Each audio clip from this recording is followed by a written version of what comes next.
Welcome back inside the Locked On Fantasy Hockey Podcast Lab with Flip and Steele. Thank you so much for tuning in to Wednesday's episode, which will feature more of the same, but most importantly, what is going on with the Calgary Flames? Matthew Tkachuk on the move?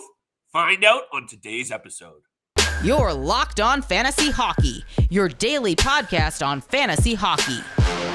Part of the Locked On Podcast Network, your team every day.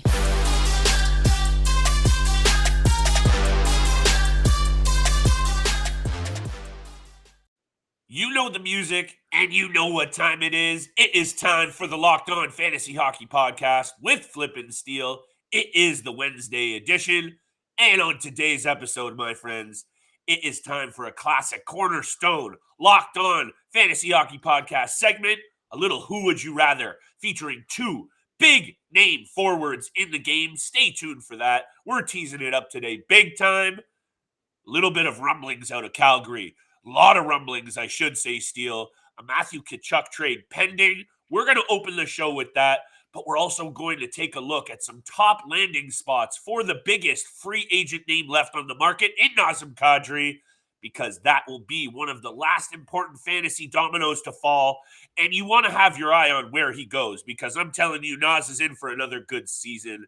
Yeah. Speaking of which, Steele, whoever could claim Matthew Tkachuk could be in for a good season as well. I'm interested to hear what you have to say about this, and thank you everyone out there for making us your first listen every single day. Steele, my brother, what do you think about these rumblings out of Calgary? A really bad offseason for the Flames continues. Yeah, it honestly seems like this was expected. It seemed like Matthew Tkachuk was pretty sour with the departure of his good buddy, Johnny Gaudreau. And this, to me, was very, very expected. I didn't think it would come so soon. It doesn't seem like things are going to get pretty wrapped up with a Matthew Tkachuk trade in the next week. So we could see him on a new team in the next in a week's time, very, very, very quickly. But look, this is one of the guys who just had a career year, 104 points, besting his career high by almost 30 points. So just an incredible young player. Anyone would be lucky to have Matthew Tkachuk on his team.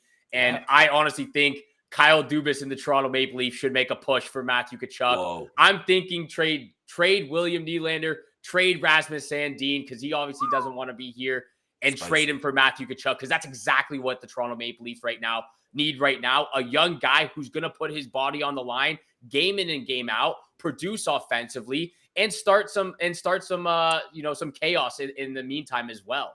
Hey. Don't get me overly excited this early in the show, Steele. There's a lot more fantasy hockey content to come up, so don't let me, pop off too early here. But 42 goals for Matthew Tkachuk, the sandpaper he plays with, the net front presence he has, which I absolutely love. You mentioned causing chaos. He does that with the best of him, along with his brother Brady as well. I think there's something to be said about what you mentioned to me off air. That's the little tidbit that I find interesting, a connection to Austin Matthews, the American Development Program. There's the connection to Arizona as well. We're speculating purely. There is no real connection to this, but other than what Steele said, that the Maple Leafs are in need for a shakeup, and maybe that's exactly what they needed. But they also have to deal with Andre Mangiapane and Oliver Killington, both filing for arbitration. They only have $18 million in projected cap space, with a lot of players to sign, Steele. So the Calgary Flames offseason is like a powder keg right now. So I think really that's the main takeaway here for me. That Calgary is on thin ice, no pun intended. And number two, if Matthew Tkachuk moves away from Calgary, because right now that fantasy value is about the same. If he moves to a team with the likes of even a couple of forward studs, Steele, because he did lose his boy Johnny Gaudreau, that is one of those things that you got to keep an eye on if you're a fantasy GM. Yeah, they have to get a lot in return for Matthew Tkachuk. And it honestly seems like to me as well that with this news coming out with Tkachuk, it seems like they could be very, very soon be in a rebuild mode with the departure of some of these big guys. You know, obviously, we both really like Jakob Markstrom coming off a career year last year with the Flames. Their defense was a lot better last year as well, but there's a lot to be said with what's going on offensively, because Sean Monahan has not been the same player like we've seen him over the last couple of years. Nope. They just lost Johnny Gaudreau. You're about to lose Matthew Tkachuk. You pretty much only have Elias Lindholm running the top line right now. And there's a lot to be said about, can these depth guys move up in the lineup, in the roster, to fill those gaps? And I'm not sure if they can. So they really need to get a lot back from Matthew Tkachuk. And what would be better than William Nylander, a guy who can score the puck and score goals? And that's exactly what they need right now. There is going to be a lot of people on Twitter and in our DMs. I can already feel it from the Calgary side of things going, there is no way the Calgary Flames do that deal. But maybe if Dubois sweetens the pot, I love that we're postulating on this deal because it is just so spicy that I am just at the end of it all really shocked of what's happening in Calgary. Something stinks out west in Calgary because you've got star players jumping ship left and right. And, with the uncertainty of their cap situation, the uncertainty of their leaders in the locker room, because aside from the talent on the ice deal, as much as you want to knock Johnny Gaudreau's offseason performance, both he and Tkachuk are the leaders in that locker room, along with obviously a couple other pieces. But if you're a Calgary Flames fan, I would be very concerned about the direction that this team is heading, especially after they really did look very good down the stretch, not in the playoffs, but in the regular season, made some good additions too. Tyler Toffoli was a great add.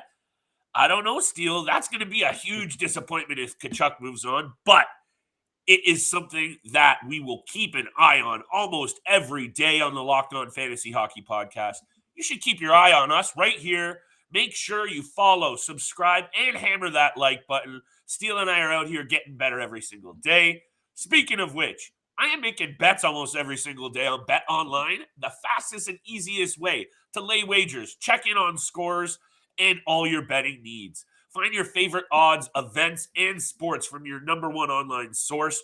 For all the lines and games, it is betonline.net. Find every major piece of news from Major League Baseball, NFL, NBA, NHL, combat sports, esports, and even golf. BetOnline continues to be the top online resource for wagering, info, live game betting, scores, podcasts, and more.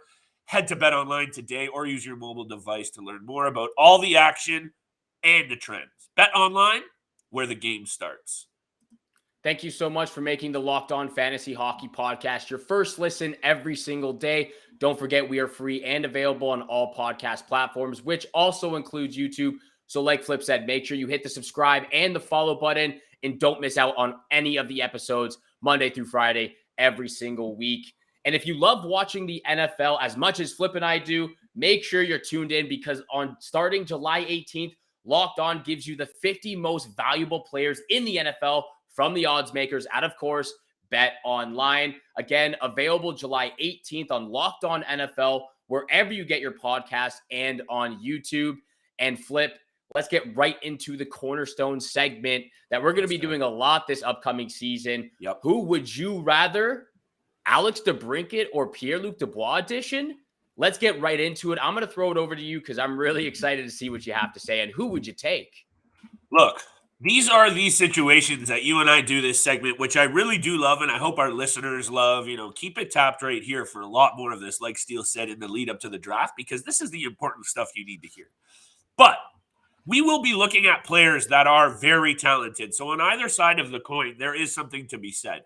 This is me teeing up what I think is a hard sell for you, Steele, because I know the player that you would prefer to have. I'm going with Pierre-Luc Dubois for two main reasons, because I understand the season that DeBrincat had. He was playing with Patrick Kane feeding him the puck. That is the one thing that I'm going to try and chip in his armor, because it's hard to do with a kid this good. He was getting Patrick Kane to feed him the puck, and Pierre-Luc Dubois was playing with the likes of Svechnikov and at times Perlini. And just the quality wasn't always there. He had to slide up and down the lineup. I'm trying to make the case for a guy, Steele, third overall pick, who really hasn't even hit his ceiling yet. And I think that's where it is, because in my opinion, DeBrincat is coming off the better season. But is the ceiling maybe higher for Pierre-Luc Dubois? That's the argument I'm trying to make. We're going to throw this back and forth a little bit. 28 goals, 32 assists for Dubois. And I think you brought this up last time we talked about him. It might be between the ears with this guy. He seems to have a bit of an attitude problem. That is my main concern with this player, Steele, and I'll throw it back to you for your take on that, because I think if he could just figure that out and maybe a move to a new city, a city he wants to be in for the first time, because we know Columbus and Winnipeg wasn't it. Maybe a move to Montreal or a team he wants to be on could unlock his potential and capacity to be an elite guy in the fantasy circle. Yeah, I will agree. We haven't seen the full potential of Pierre-Luc Dubois yet, and we did talk about this in last episode, where he's been dealt some bad cards so far to start his career, butting heads with John Tortorella behind the bench of the Columbus Blue Jackets, getting traded to Winnipeg, where we just talked about not really a lot of players want to end up playing for. And look, it looks like he's demanded another trade or wants to be traded, and this is going to be his third team in 7 years. And like you said, there does seem to be some problems between the ears with this guy, a little bit of an attitude problem. Yeah. And for me, that's why I'm going with Alex DeBrincat. Look, both these guys, they're 24 years old. Yes. They're both great players. I think DeBrincat right now is on another level. And when you're talking about right now for fantasy wise, DeBrincat is like a mid-second round pick. Maybe you can get away waiting for the early third round pick, but you can't wait longer than that, because he's going to get snatched up. Pierre-Luc Dubois, he's like a fifth, maybe sixth. You could potentially wait to seventh, but around the 5th to 7th round area for me. He's not putting up the same amount of points. Maybe he can if he's traded to a team where he actually wants to play to. But currently, I like DeBrincat. He's played 5 seasons. 3 of those seasons, he's played full 82 games 3 times. He's only missed 14 games in his career so far. He's just coming off a career high, and he's about to play with some young studs and a Y-star in Claude Giroux. So I really like the setup for Alex DeBrincat right now. I know there's a lot in favor for DeBrincat, but to your credit due to you, because Dubois is a star and we have yet to see his full potential, and he can get up there in the next couple of years. And the thing about DeBrincat is we know he's going to be playing with the Bathersons, Stutzlas, Tkachuks of the world next season. He is in for a treat. And I know Patrick Kane probably passes the puck better than any of those guys, but Claude Giroux ain't no slouch. He is a solid pivot who can dish the puck. If they do pair him with Giroux is a target that you want to, speaking of getting in the right round, Giroux is going to be one of those guys because he is in such a great position now. All of a sudden on a competitive team, I know Florida was, but back on a competitive team, playing near home, near his family, secured the bag for the final few seasons of his career with a good payday. I expect a good season from Giroux and the rest of the Senators. So that's why I think this was a bit of an uphill battle for me in terms of who would you rather. But the caveat of Pierre-Luc Dubois not knowing where he might go makes this a little bit more interesting, because if he goes to Montreal and starts to play on a line or a power play unit with Cole Caulfield and Nick Suzuki in any capacity, that becomes very interesting for me, especially with a couple of the moves that the Montreal Canadiens made this offseason. A number 1 overall pick in that mix.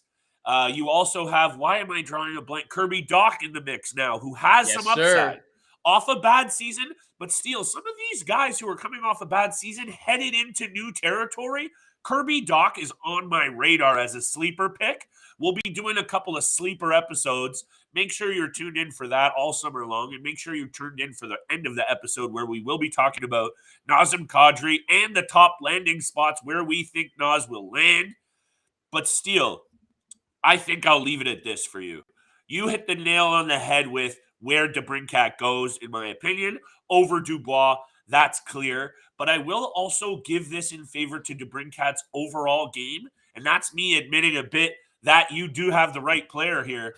He had 67 takeaways to 47 giveaways. Flip that number around for Dubois. And you know I like this responsibility with the puck angle. Yes. Dubois had double the giveaways last season.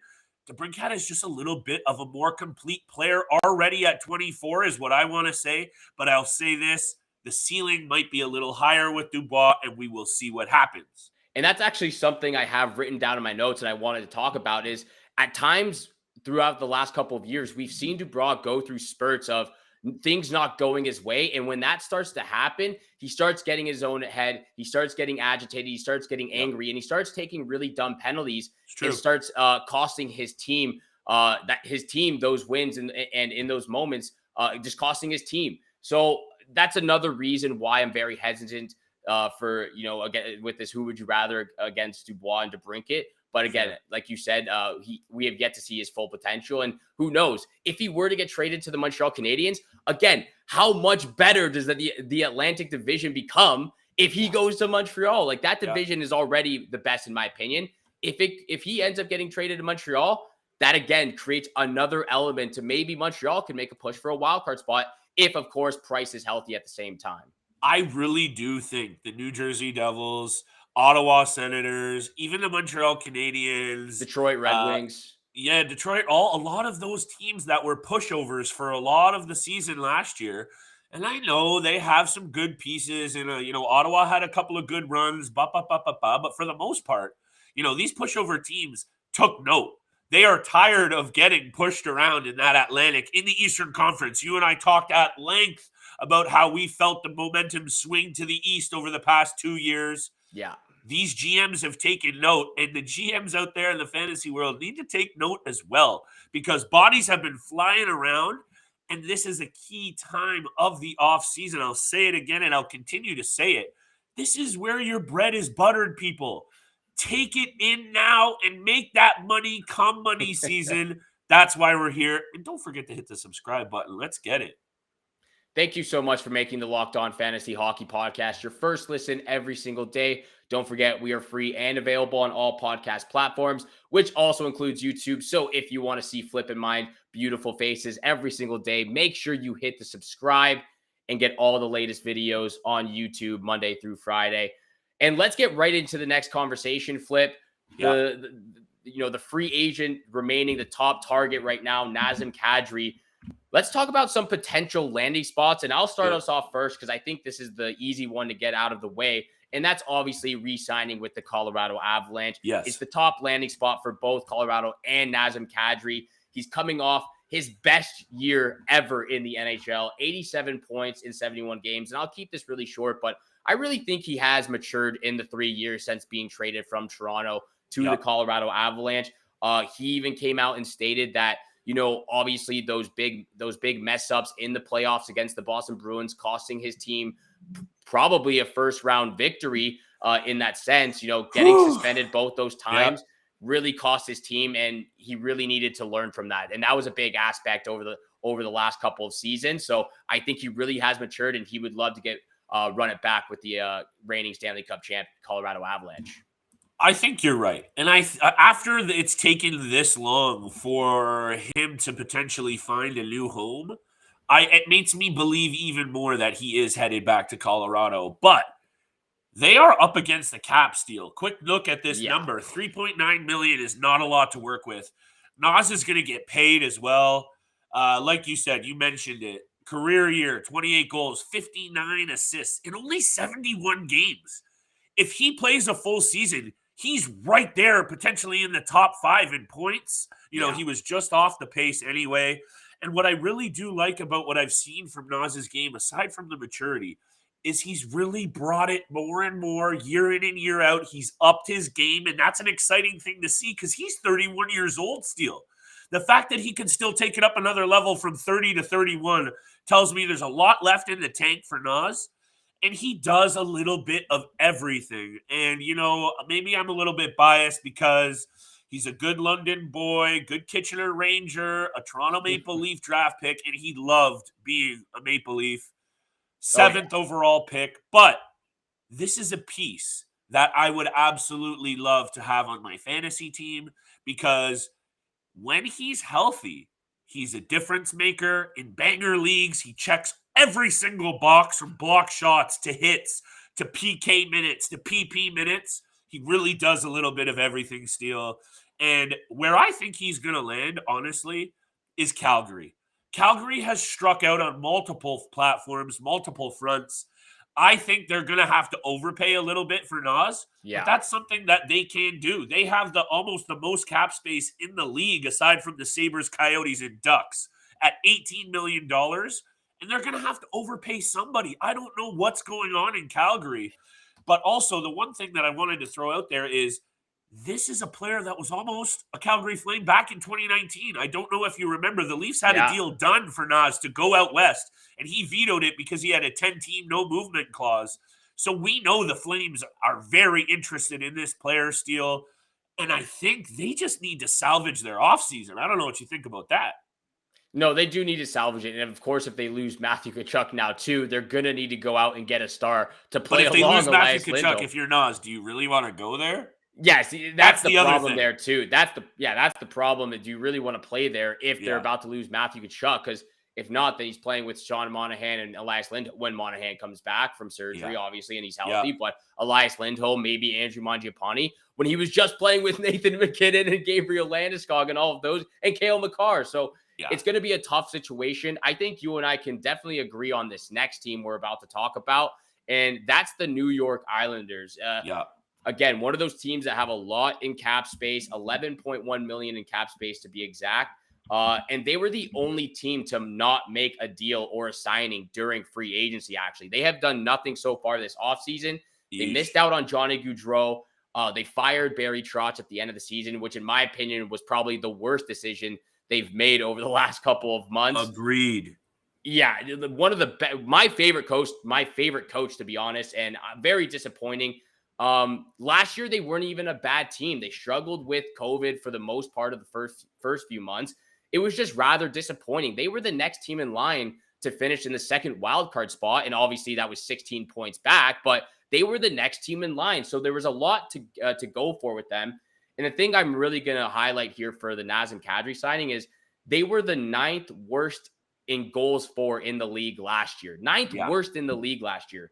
And if Kadri were able to sign with the Islanders, he's going to help produce a ton of offense, which in return is going to help their young guys right now. Matt Barzal, Anthony Beauvillier, Wahlstrom, even get Anders Lee, who had a very bad down season last year as well, who just came back from injury. He's going to bring a lot to the table. They have the cap space. And if they can land him, that, again, brings them to be another contender in the Eastern Conference, which you and I have just talked about, that the Detroit Red Wings, the Ottawa Senators, the New Jersey Devils, they're on the rise right now. It's becoming a tough conference. Ilya Sorokin turns the page for me. This is a goaltender that, if it's not Igor Shesterkin, in my opinion, he is right there as just a very special netminder. And he makes them relevant no matter how bad they are up front, in my opinion. That's how good he is. And I really do think you'll see him step out next season. In my opinion, too, Steele, the New York Islanders just seem like a team that are very Nazem Kadri-esque. I don't know if that even makes sense. They're gritty. They're a cornerstone franchise. We know he's not going to a small market. And also, remember this, he is a GTA boy. New York to Toronto is not far. Though it is across the border, that's basically coming home. You're very close to your family and friends. I could see the Islanders making a move here, so I'm glad you brought this up. There's also a couple of interesting pieces that he could play nicely with in that top six. You know, you mentioned Barzal, Beauvillier, Wahlstrom. Those are the three guys that I'm looking at. He could even be what Anders Lee needs up the middle to resurge what he's done. And if that happens, Anders Lee is another one of those bounce back under the radar candidates. Steele, I'm getting excited to talk about all of our offseason content, which is going to kick off in September. It is going to be jam-packed all the way in the lead up to the fantasy season. And trust me when I say the Locked On Fantasy Hockey Podcast is the place to be. Steele, take us away, brother. Yeah, and to cap us off with the New York Islanders, I'm going to get your take on this real quick. Thank you. Ilya Sorokin, because I know you love him so much after just talking about him. Pumped his tires. For second round pick or first round pick? First round pick, in my opinion. First round pick. Okay. Yeah, he's definitely up there. I'm not sure if I would take him first round. Definitely second round for sure, because he is a stud. But hey, if the New York Islanders are able to go out and get Nazem Kadri, that makes their team a whole lot better and definitely a cup contender, in my opinion, because they weren't far off last year. They're a stingy defensive team too, Steve. That's why I kind of like that angle. And Barry Trotz had a lot to do with that. So I want to see what the new coach is going to be able to do. Yeah. But hey, this is still a great team. Just again, a very bad year last year dealing with COVID issues. more dealing with more than any other team. But thank you so much for making the Locked On Fantasy Hockey Podcast your first listen every single day. For your second listen, though, go check out Locked On NHL. Locked On experts give you a daily 30-minute podcast on all things NHL all year long. Stay up to date on everything in the hockey world. Locked On NHL, your daily 30-minute NHL podcast. It's free and available wherever you get your podcast, just like this one right here. So please make sure you hit the subscribe, hit the follow button. Flip and I appreciate all the love and support out there. Thank you so much for tuning in for today's episode. You don't want to miss out on any of the content coming out. So once you hit the subscribe, you're going to get all the latest videos and episodes every Monday through Friday, 7 o'clock in the morning Eastern time. Thank you so much for tuning in for today's episode with Flip and I. Have a great day. Good luck with all your bets out there. And we shall see you back here again tomorrow. Peace.